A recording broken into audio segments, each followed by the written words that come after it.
Procedure यानी कि SOPs, ये वो है जो अब आपकी ज़िंदगियों में शामिल हो चुका है। जैसे हम घर से बाहर निकलते हैं तो चेक करते हैं कि हमारा मोबाइल हमारे पास है या नहीं, हमारा वॉलेट हमारे पास है या नहीं। इसी तरह से अब हमें कोरोना के साथ ज़िंदगी गुजारनी है, ऐसा कहना है एक्सपर्ट्स का। और इसीलिए जब हम घरों से बाहर निकलेंगे तो अपने मोबाइल और अपने वॉलेट के साथ साथ हमें ये भी चेक करना होगा कि हमने मास्क पहना है या नहीं, हमारे पास हैंड सैनिटाइजर और डिसइंफेक्टेंट्स हैं या नहीं। क्योंकि अगर हम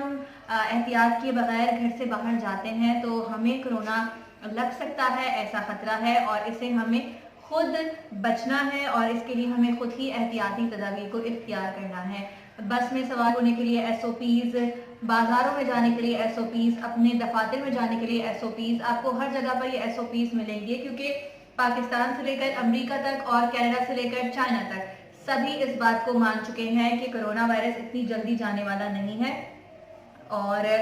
लॉकडाउन इस वायरस के खात्मे का हल नहीं है। क्योंकि लॉकडाउन के बाद पूरी दुनिया में जो ग्लोबल रिसेशन आया है उससे निकलने के लिए अब कंट्रीज को बहुत वक्त दरकार है। सिर्फ पाकिस्तान में ही नहीं, हम ये देख रहे हैं कि पाकिस्तान में केसेस की तादाद बढ़ रही है, लेकिन इसके बावजूद आहिस्ता आहिस्ता लॉकडाउन खुलता जा रहा है। आज पब्लिक ट्रांसपोर्ट खोलने की भी इजाज़त दे दी गई है और कुछ ही अरसे के बाद हम ये देखेंगे कि तालीमी इदारे भी खुल जाएंगे और तमाम ही लोग नॉर्मल ज़िंदगी पर वापस आ जाएंगे। ज़िंदगी नॉर्मल हो जाती है लेकिन जो सानेहात हैं वो अपना असर छोड़ जाते हैं। वो सानेहात यकीनन हमारे दिलो दिमाग पर हमेशा ज़िंदा रहेंगे, हमें वो तकलीफ़, वो एहसास हमेशा रहेगा जो हमने पिछले 3 से 4 महीनों में गुजारा है। लेकिन हम ये देख रहे हैं कि कोरिया और चाइना, जहाँ पर सबसे पहले ये वायरस आया था, वहाँ पर एक बार फिर इस वायरस की दूसरी लहर आई है और पूरी दुनिया में ऐसा होगा। लेकिन उसके बावजूद हम ये भी देख रहे हैं कि US, स्पेन, रशिया,